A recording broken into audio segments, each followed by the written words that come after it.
एक उबला हुआ अंडा कितने का है? गाड़ी रोक कर एक खतून ने बूढ़े आदमी से पूछा। 15 रुपये का एक बेटी। बूढ़े आदमी ने सर्दी से ठठरती हुई आवाज़ में कहा। 50 रुपये के 4 देते हो तो बोलो। खतून बोली। ले लो बेटी, बुजुर्ग ने ये सोचकर कहा कि चलो कोई गाहक तो मिला।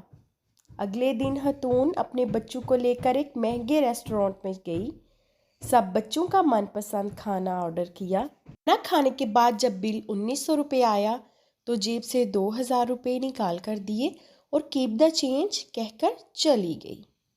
तो गोया इस खतून ने अपनी फतह इसमें समझी कि जिस बूढ़े अंडे बेचने वाले को ज़्यादा पैसे देने चाहिए थे तो इसका हक मार लिया, और जो पहले ही बड़े नामों वाले रेस्टोरेंट्स बना कर आवाम को लूट रहे हैं, इनको 100 रुपये ज़्यादा दे दिए। तो इसके बारे में आप लोग भी सोचिएगा, क्या हम लोग भी ऐसा ही करते हैं? अगर वीडियो पसंद आए तो लाइक और शेयर करना मत भूलिएगा।